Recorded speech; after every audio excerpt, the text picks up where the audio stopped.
But first, this panel's about the language of war, and language sometimes means the exchange of words.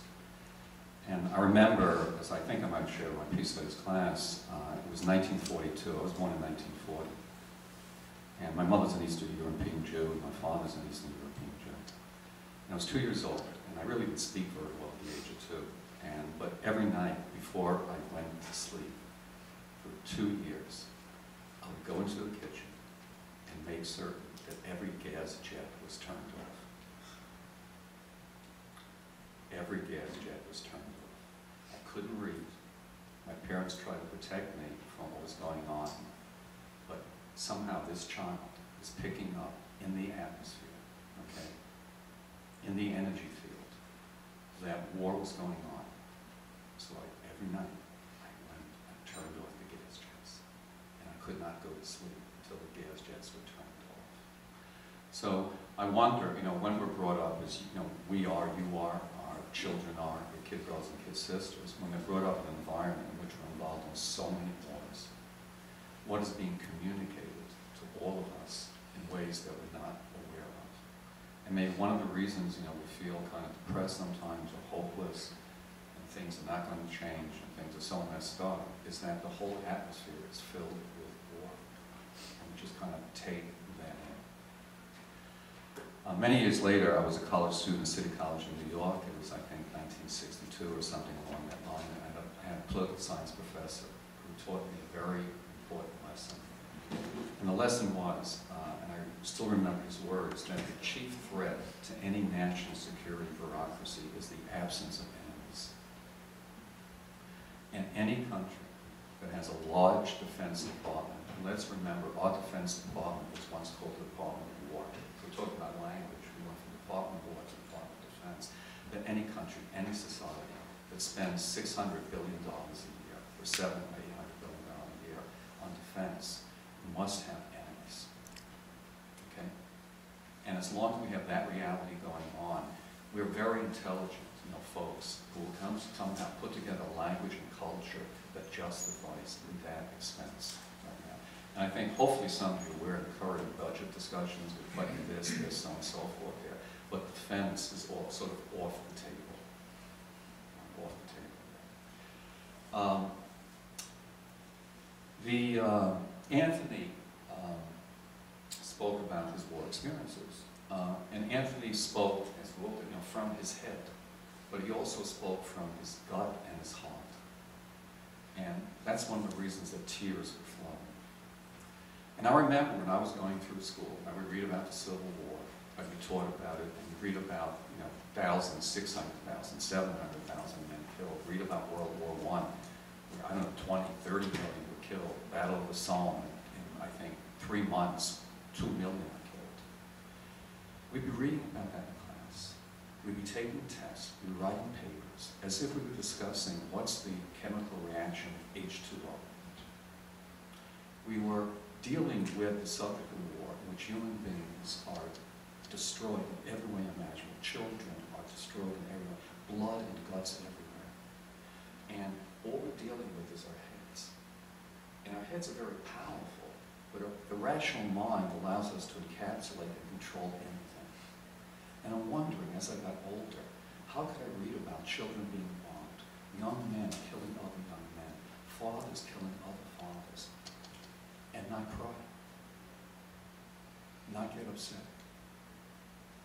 I said later on, this is like a cuckoo's nest. This is an insane asylum. But somehow, as we move through the educational process, we leave out our hearts and our guts, so we can read and hear about great horrors. But what do we do with them? And I'm a teacher, guys. I tell my students, got to do tests and papers. But the end product is, what'd you do on the test? What'd you get on the paper? And if we allow, if we engage, war, the language or culture of war, with our hearts and our guts, we would cry, we would scream, we would yell, we would say, what the hell is going on? But somehow we go about our lives right now and we see pictures on television, read about Iraq and Afghanistan, and it's like or reading about what's the latest movie or what band is playing. It's totally dispassionate. So if we're going to really get into, you know, talking about war seriously, this book is great. It's a fantastic book. If you haven't read it, there are free copies up here, so you can read it. Students in my class hopefully have read it, because you have to do a paper on it. But what the panel has done is brought the heart and the gut into what we're reading. So when Barrett was sharing what he was sharing, and Anthony was sharing what he was sharing, I hope there were some tears, you know, on your eyes, that you were holding back the tears.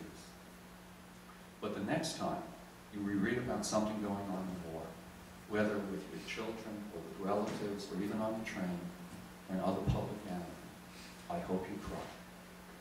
Okay?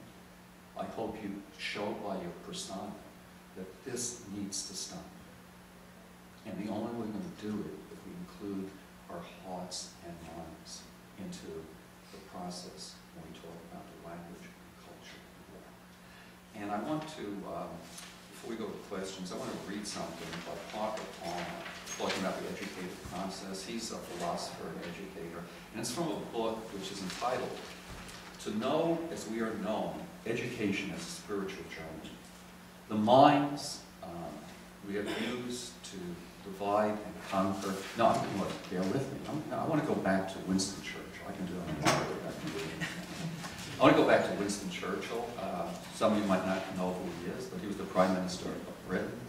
And these were his words during World War II. As the technological capability of humans continues on its relentless march to who knows where, we must remember that there's a thin veil that separates civilized man from savage man. Unless there's as much effort put into the cultivation of the teachings of the heart, compassion, mercy, and caring, as there is into the cultivation of the mind, history teaches us that the human race is in store for barbaric tragedies on a scale that dwarfs the imagination. The iPhone is incredible. Okay? But the same technology devises little things that sort of the size of the iPhone that can destroy vast numbers of people. So, I'm going to go to Parker Palmer. The words we have used to divide and conquer creation were given to us for another purpose, to raise to awareness the communal nature of reality, to overcome separateness and alienation by the knowing that is loving, to reach out with intelligence and acknowledge and renew the bonds of life. The failure of modern knowledge is a failure to allow love to inform the relations that our knowledge creates with ourselves, with each other, with the whole animate and inanimate world. Hence, a central question facing educators is how can places where we learn to know become places where we also learn to love as brothers and sisters of all existence?